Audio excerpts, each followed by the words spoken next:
এবার আল্লাহ তাআলা ওই ফেরেশতাগুলোরে ডেকে বলেন, ফেরেশতারা ওই যে আমার বান্দা বান্দীগুলো, আমি আল্লাহ তাআলা কি জীবনে কোনদিন দেখেছেন? আরে ফেরেশতারা, আমার বান্দা বান্দী কি জান্নাত দেখেছে নাকি জাহান্নাম দেখেছে? ওই ফেরেশতা বলেন, আল্লাহ রাব্বুল আলামিনের দরবারে আল্লাহ তাআলা দরবারে বলেন, ও প্রভু গো, তোমার ওই বান্দা বান্দী কোনদিন জান্নাত দেখে নাই, জাহান্নাম দেখে নাই। আল্লাহ, উলামায়ে কেরামের মুসলমান থেকে ওয়াজের ময়দান থেকে শুনেছি, ওগো আল্লাহ, তুমি এক অদ্বিতীয়, তোমার কোনো শরীক নাই। আল্লাহ তাআলা ওই বান্দাগুলো শুনেছে, দুনিয়ার জমিনে যদি আপনার গোলামি আপনার হাবিবের তরিকায় করতে পারে, আপনি জান্নাত দিবেন। তার বিপরীত করলে দুনিয়াতে যদি শরিয়া না মানে, রাসূলের আদর্শ মানে, হ্যাঁ পরওয়ারদিগার আলম, আপনি তাদেরকে জাহান্নাম দিবেন। এই জন্য কান্দের বলে, প্রভু গো, নেক করার তৌফিক দাও, আর গুনাহ থেকে বাঁচারও তুমি তৌফিক দান করে দাও। এমন ভাবে কান্দে আর বলতে থাকি। আল্লাহ রাব্বুল আলামিন বলেন, ফেরেশতারা রে, তোমরা সাক্ষী হয়ে যাও, আমি আল্লাহ রাব্বুল আলামিন এই মুহূর্তে ঘোষণা করে দিলাম, আমার বান্দা বান্দি যেগুলা কোরআনের মধ্যে সে যায়া চোখের পানিও গুনাহ ফেলে কান্দে আর বলছে, প্রভু গো, আর গুনাহ করব না, আর গুনাহ করব না, যা করেছি ভুল করেছি। আল্লাহ তাআলা বলেন, এ ফেরেশতারা, তোমরা সাক্ষী হয়ে যাও, আমি আমার বান্দা বান্দি গুনাহী এই মুহূর্তে ক্ষমা কইরা তার নিজ গৃহে মাসুম বানাইয়া প্রেরণ করলাম। সুবহানাল্লাহ।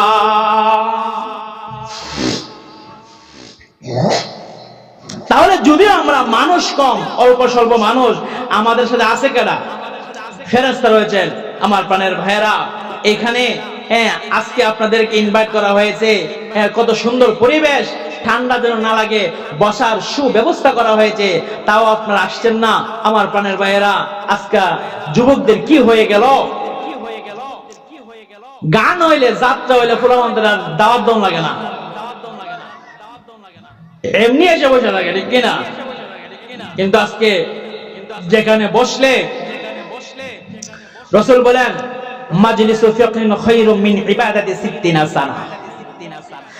আল্লাহর হাবিব বলেন, দুনিয়ার জমিনে এমন মজলিস রয়েছে যেখানে বান্দা অল্প সময় যদি বসে যায়, আল্লাহ রাব্বুল আলামিন মহান পরওয়ারদিগার আলম এই অল্প বসার কারণে মহান আল্লাহ তাকে 60 বছরতেও বেশি নফল ইবাদতের সওয়াব দান করে দেয়।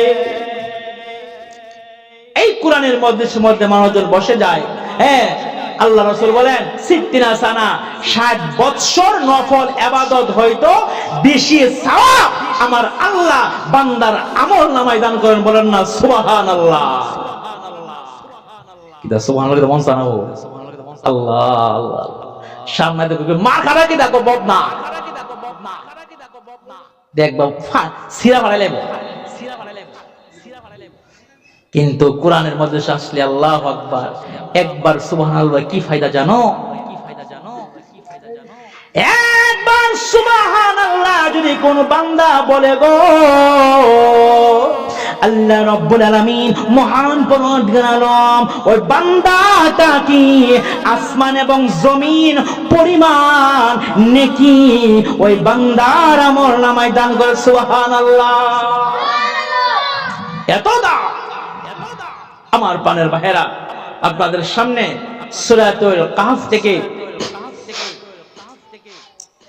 107 নম্বর আয়াত তেলাওয়াত করেছি, যেখানে আল্লাহ তাআলা বলেন, যারা ঈমান নিয়ে আর নেক আমল নিয়ে আমি মাওলার দরবারে হাজিরা দিবে, অর্থাৎ দুইটা বস্তু, ঈমান এবং আমল, ঈমান এবং আমল, এই দুই বস্তু নিয়ে আসলে আল্লাহ বলেন আমি মালিক তাকে জান্নাতের মেহমানদারি দান করব। জোরে বলেন সুবহানাল্লাহ, সুবহানাল্লাহ।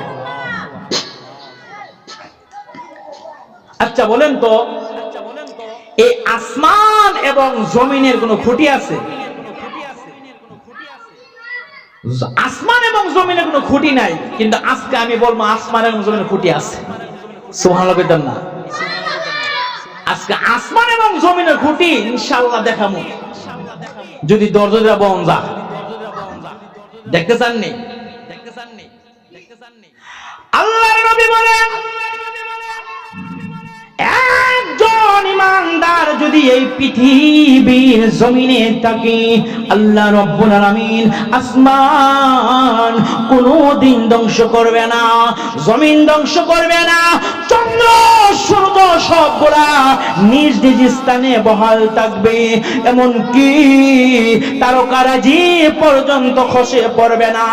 আল্লাহ রাব্বুল আলামিন মহান পরম বলেন, বান্দারে একজন ইমানদার যদি এই জমিনের ভিতরে থাকি, আসমানের নিচে জমিনের উপরে, মাশরিক থেকে মাগরিব, শিমাল থেকে জুনুব, এর ভিতরে যদি মাত্র একজন ইমানদার থাকি, আল্লাহ বলেন বান্দারা রে, আমি আল্লাহ রব্বুল আলামিন কোনদিন আসমান ধ্বংস করব না। ইমানদার থাকবে তো আসমান থাকবে, ইমানদার থাকবে না যখন শূন্য হয়ে যাবে আসমান ধ্বংস হয়ে যাবে, ইমানদার থাকবে না যখন শূন্য হয়ে যাবে জমিন ধ্বংস হয়ে যাবে। ইমানদার যেদিন একজন পৃথিবীর জমিনে থাকবে না, আর সূর্য থাকবে না, আর চন্দ্র থাকবে না, গাছপালা, তরুণতা, সাগর, নদী, হিংস্র প্রাণী সহ কোন বস্তু এই পৃথিবীর জমিনে থাকবে না। আমার প্রাণের ভাইয়েরা, ইমানদার থাকবে তো আসমান থাকবে, ইমানদার থাকবে তো জমিন থাকবে, ইমানদার থাকবে তো পুরা পৃথিবীটা দায়েমান কায়েম থাকবে। সুবহানাল্লাহ। তাহলে বোঝা যায় ইমানদার হলো আসমান জমিনের খুঁটি। ইমানদার না থাকলে জমিন থাকবো? ইমানদার না থাকলে কি আসমান থাকবো? সবগুলা ধ্বংস হয়ে যাবে। আজকে ইমানদার আছে বিদায় এই পৃথিবীর জমিনে সবকিছু সুন্দর সাবলীল ভাবে, ইমানদারের বরকতে সুন্দর সাবলীল ভাবে চলতেছে। যদি বলেন ঠিক কিনা? যেই দিন ইমানদার থাকবে না, সেই দিন কি আর আসমান থাকবে? সেদিন কি আর জমিন থাকবে? সেই দিন আর কোন মানুষ, আস্তিক, নাস্তিক, হিন্দু, খ্রিস্টান, বুদ্ধ, নাসারা, ইহুদিরা এই পৃথিবীর জমিনে আর থাকতে পারবে না। আজকে ইমানদারের বরকতে নাস্তিকরা এই দুনিয়াতে বাস করতেছে, ইমানদারের বরকতে আজকে হিন্দুরা বাস করতেছে, ইমানদারদের বরকতে খ্রিস্টানরা বাস করতেছে, ইমানদারদের বরকতে আজকে পৃথিবীর সমস্ত নাস্তিক, বেঈমান, লাল কুত্তার দালালেরা এই পৃথিবীর জমিনে বাস করতেছে। যেই দিন ইমানদার থাকবে না, আল্লাহ রাব্বুল আলামিনুল ইজ্জত এই পৃথিবীকে মুহূর্তের মধ্যে ধ্বংস করবেন। যদি বলেন ঠিক কিনা? ইমানদার থাকলেই কি পৃথিবী থাকবে, ইমানদার থাকলেই আসমান থাকবে, ইমানদার থাকলেই জমিন থাকবে, ইমানদার থাকলেই কি চন্দ্র, সূর্য, গ্রহ, তারা, নক্ষত্র সবকিছু বহাল থাকবে। তাহলে বলেন তো, ইমানদার না থাকলে কি এগুলো থাকবে না ধ্বংস হয়ে যাবে? ধ্বংস হয়ে যাবে। সেজন্য ইমানদারের বড় দাম। ইমানদারের আল্লাহ তাআলা মহান পরওয়ারদিগার আলম বলেন, বান্দারা এই দুনিয়ার জমিন থেকে যদি মাত্র একটা মাত্র গুণ ঈমান ঈমান ঈমান নিয়ে আসতে পারো, বান্দারা তোমার সাথে আর কারো তুলনা হয় না। ঈমানদার যদি এই পৃথিবীর জমিনে ঈমান আনয়ন করার পরে মাত্র আরেকটা গুণ আমলে সলে করতে পারে, এক নাম্বার ঈমান, দুই নম্বরে আমলে সলে, তাহলে আল্লাহ রাব্বুল আলামিন বলেন তাদের কোনো চিন্তা নাই। তাহলে ইমানদার যখন থাকবে আসমান থাকবে, আর ইমানদার যদি ইমান লয়া আর মাত্র একটি কাজ, কিটা আমলে সলে, নেক আমল লয়া আল্লাহ তাআলা দরবারে হাজিরা দিতে পারে, আল্লাহ বলেন তাদেরকে জান্নাতের মেহমান বানানো হবে। জোরে বলেন সুবহানাল্লাহ। কি নিয়ে গেলে? ঈমান এবং আমল। ঈমান বড় দামি জিনিস, ঈমান বড় দামি জিনিস।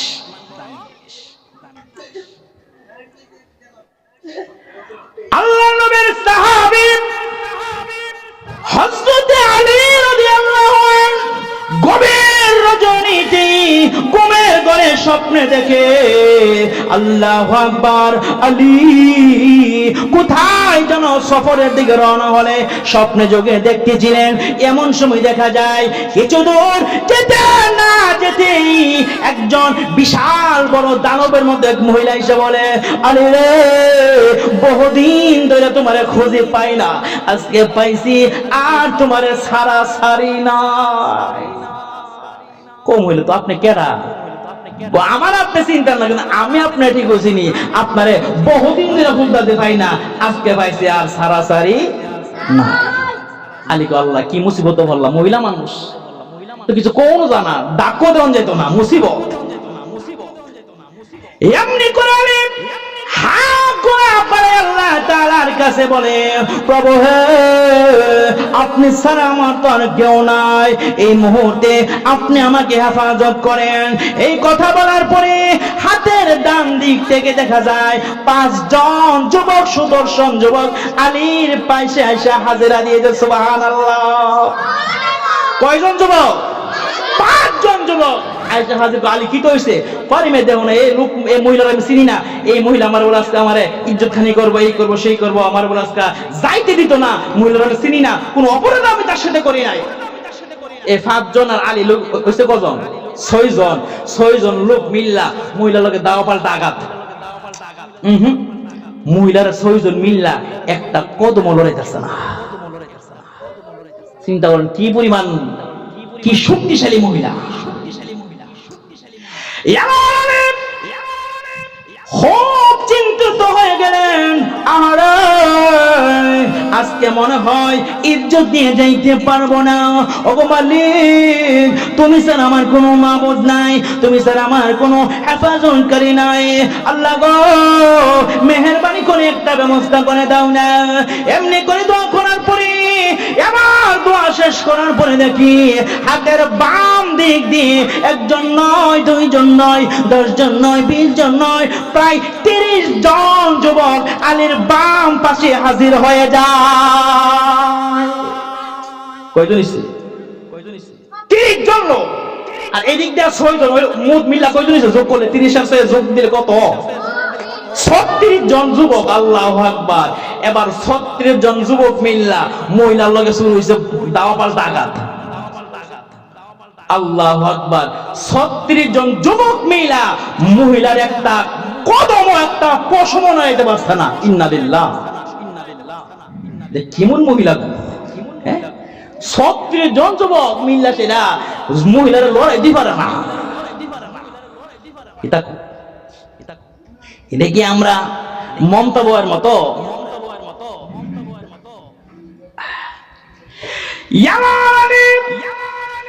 মনক্ষুণ্ণ হয়ে গেলেন, হাত গুলো বানায় কান্দে আর বলে, প্রভু গো, ও পরওয়ারদিগার আলম, প্রভু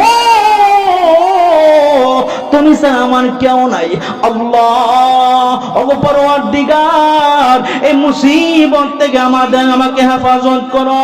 আল্লাহ রাব্বুল আলামিন মহান পরওয়ারদিগার আলম বলেন, বান্দারা টেনশন করিও না, তুমি যেই তো আমি আল্লাহ তাআলার কাছে হাত বাড়াইছো, আমি আল্লাহ আমার কোন বান্দারে আমার দরবার থেকে ফিরাইয়া দেই না। মুসিবত হলে সাউন্ড লাগবো কার দ্বারা? বিপদ হলে কার কাছে সাউন্ড লাগবো? আল্লাহর কাছে না? আল্লাহ তাআলা কেউ আছে? আল্লাহ। বন্ধুরা আমার, অমনি করে আলী রাদিয়াল্লাহু আনহু দেখি আলীর পিছন থেকে একজন সুন্দর সাবলীল জুব্বা পরানো, সাদা দবদবে পোশাক পরানো, পাগড়ি বাঁধা একটা যুবক আইয়া হাজির হয়ে যায়। আলীরে বলতে থাকে, আরে আলী বলো না কি হয়েছে, বেজালটা কেন, গেঞ্জামটা কিসের?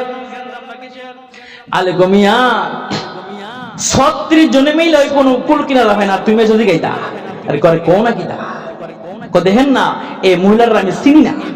এই মহিলা বলে আমারে আজকে বেয়াজ্জতি করব, হ্যাঁ বাড়িতে যাইতে দিত না, বিভিন্ন কথা শুনাইতাছে আমার নাকি বেয়াজ্জতি করব। কো কি বলো? আমার পানে রক্ষা করে শুনেন, যেই মাত্র ওই একটা যুবক মাত্র এমনি হাতটা বলা দিছে, মারপিট লাগলে হাতটা বলা দেওয়া লাগে না, বলার আগে আমার মানতে না দেওয়া লাগে। এবার একটা যুবক কিতা কোয়ালি এই মহিলা তো 36 জনে পারো না, কৌকিটা কয়ে হাতটা বলা দিছে, বড় ওই মহিলা বাতাস থেকে দূর মারছে।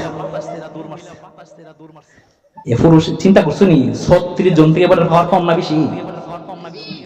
এমনি আরে ঘুম ভেঙে গেছে গা, স্বপ্নের কথা।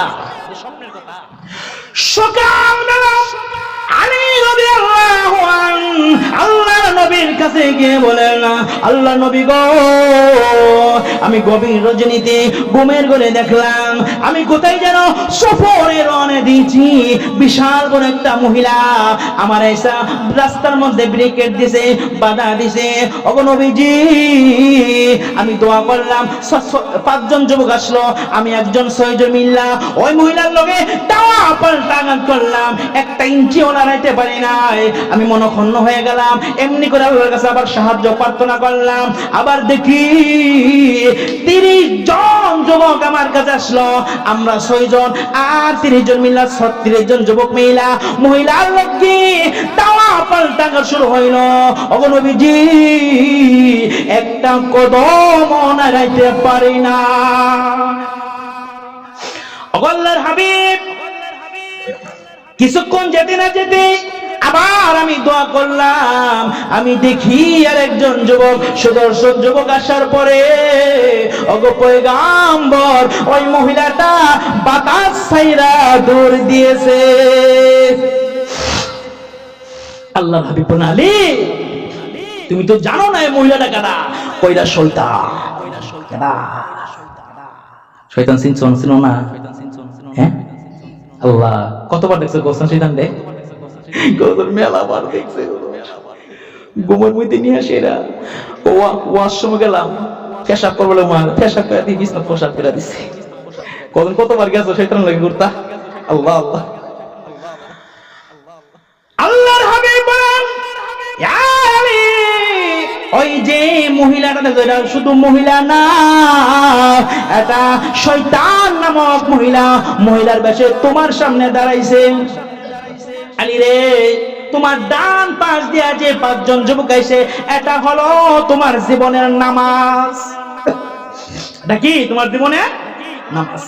আর যে বাম দিক দিয়ে 30 জন যুবক আসছে, ওই 30 জন যুবক হলো তোমার জিন্দেগীর প্রত্যেকটা বছরের ফরজ রোজা।